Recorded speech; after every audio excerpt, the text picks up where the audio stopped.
Assetto Corsa has probably the biggest plethora of open-world Formula cars you can get in any simulator. Picking a favourite is hard, but this has to be my best one. It's got everything you want. It's got ground effect. It's got flappy paddle gearbox. It's got slick tyres. It's got tons of downforce. It's light. It's powerful. And I bet you're thinking, well, what could this be? 2021, 2022 Formula car? The 70s Formula car? No. It is the guys over at the Mad Racing team. They've done it again. Here is a brand new Formula Student for Assetto Corsa.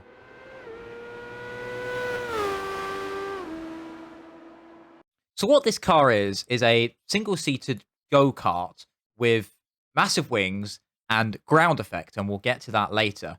The engine is a little bike engine which produces 69 brake horsepower, but there is an Evo version which comes with the car which produces a whopping 121 brake horsepower.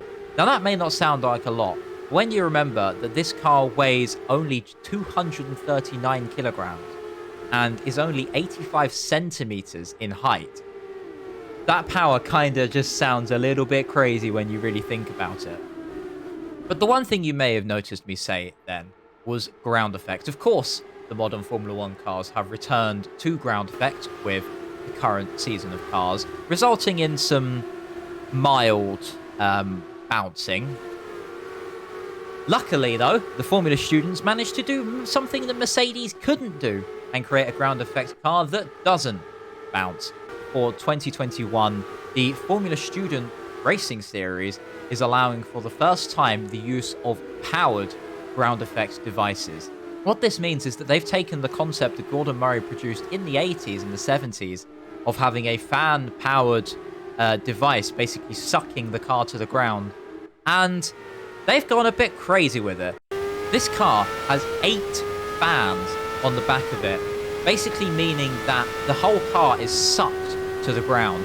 This means that they have been able to remove the rear wing of the car, just leaving a shark fin for stability, saving weight and reducing drag on the car. This means that this car, while only having 123 horsepower in the Evo version, pushes all the way to 200 kilometers an hour. Pretty crazy when you remember you're only sitting 85 centimeters off the ground. And this is all thanks to the possibility of DRS. Now on a modern Formula 1, DRS is of course where the rear wing flap opens. However, the Formula Student has taken a slightly different approach. At the press of a button, you can simply switch off the fans, lifting the car up, reducing the downforce and reducing the drag. And then just at the press of a button, you can slap the fans back on and you have insane amounts of grip through the corners once again.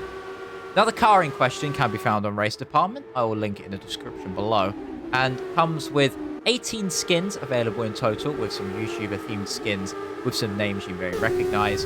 Setup options are all available, lots of different things you can tweak on the car.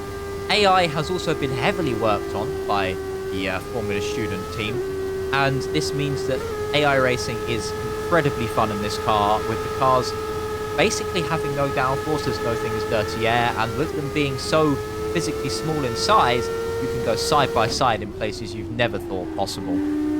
And of course, the Evo version, with its extra bit of power, means you can basically take it to any track you like. This car drives amazing. The guys over at the Formula Student team have done an amazing job, and it's always awesome to see that a real-life project making its way into a simulator and basically using both the projects to further the IRL racing series. But enough of me rambling on about what the car is. We should go for a drive. We'll go for a quick 5-lap race at the Brands Hatch Indy circuit to see how this thing races and how this thing drives. So without further ado, I will see you guys on the track. Alrighty, so here we are on the grid, and I couldn't resist doing this in VR because I just wanted to get a sense of just how low to the ground you are in this car. You can physically see, and I'm sorry if my mic flipped off there. See, you can reach out and pick up the pebbles on the track. This is ridiculous. But yeah, this car is tiny, and this just gives you a real sense of just how small and compact this car is as we look around. But we're here to do some racing as we smash our VR headset to bits. We are starting 14th on the grid. You can see up the front there, Lando Norris and Jimmy Broadbent up in 3rd and 4th. That would be an interesting battle to watch. AI is set pretty high, so this should be a tough race to go. DRS, the AI only use a DRS down the main straight, so we're only going to as well, because that is the fair way to do it. Otherwise, the race will just be boring as we steam past everyone and drive around by ourselves for the rest of the race. But without further ado, let's hit the race button. Alrighty.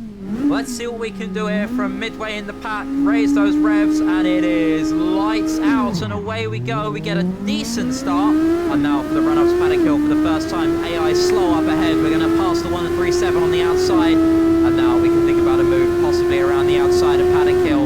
Already completely flat despite the cold tyres. This car is pretty crazy. We're to downshift though. This car, while powerful, doesn't have enough power to overcome the downforce when those fans are working, but we need them working through the corners. And now run down the hill towards Clark Curve. Just a small lift just to get the front turned in, and then back on the power once again. We go to check the mirrors, but there are none. There's a car coming to our left, the 604. We're going to duck into the slipstream here, through the chicane, around the final corner. Again, completely flat, just edge the steering through. This car has basically no steering lock. I think it's something like 45 degrees either way. We're going to duck in the slipstream and now open the DRS, and just hear those revs climb. 5th gear, 6th gear. See the speed on the dashboard there, 195, 200 kilometers an hour. Press the DRS close, completely flat through the first corner. We need to run into the back of the 604 car there. So we're up to Druids for the second time of racing speed. Up the inside, down to 4th gear, down to 3rd gear. AI slow up ahead, that's the yellow car. I don't know what number that was. Clark Curve, just a small lift again, just to get the front bits in. Ducking in the slipstream. I feel like I should be dropping my head motorbike style in this car. Back on the back of the blue boy, the 737. Maybe we can think about a move around the outside. Get so close there. Get side by side, wheel to wheel action in this car is just a given. And then once again, wave to the DRS, wave to the DRS. Now open it up, and you feel the acceleration. You feel the speed. Again, 120 horsepower. That's a real kick in the back of the head. Close DRS. Whoa, big wiggle there as we didn't close DRS in time. Keep saying close DRS. Oh, we're downshifting. Haven't got the power to get up the hill. Side by side, dive on up the inside, down with the brakes. Cuts across our nose. Outside line is substantially quicker than trying to up the inside. Maybe take this flat. Oh, easy flat. We've got a good run through here. Even in 4th.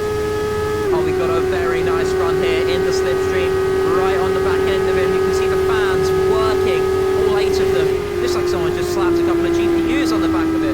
Now we know why there's no GPUs available. They're all stuck onto the back of these little Formula cars. Let's open the DRS early. Get a little bit cheeky, shall we? 5th gear, 6th gear. Now, one thing to know about the DRS is if you put too much steering angle in, it automatically shuts off and turns those fans back on for a safety feature. However, it's not completely foolproof, and it's easy to get the car spinning. Oh, too deep, way too deep. Is he going to chop on up the inside? I'm really missing my mirrors right now. Definitely a bit of an oversight, I'd say, but, you know, if it keeps the racing entertaining, then you can't complain. Right, into the back of it. Oh, we got the run. Listen to it revving all the way 13,000 RPM. That's almost as much as a modern Formula 1 car does. Again, completely flat, round the outside, wheel to wheel. Still there, he's still there. Now let's open the DRS, 4th gear, 5th gear. He's on the final lap. Let's see what we can do. How many more positions can we gain? Screw it, let's be cheeky. Let's use as much DRS as our downwell like. We'll bully the AI. We'll just force our way past. Just look at the overspeed you have when you turn those fans off. So much more speed. So that's the number 3 on the outside as he gets a run. The AI are horrendously quick through there. Over that right, just really slow.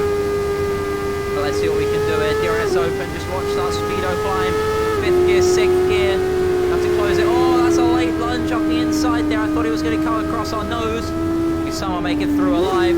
Around the final corner for the final time. Open a DRS early as possible. You see it as I'm putting the steering input in.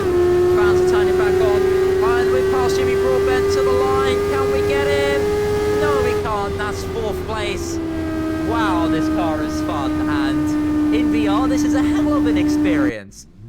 Oh, just the sense of speed in this thing. It's It's a go-kart on steroids, and go-karting is fun enough as it is. Wow, this car is good. Wow, this car is good. Oh, I could sit here and lap this for years.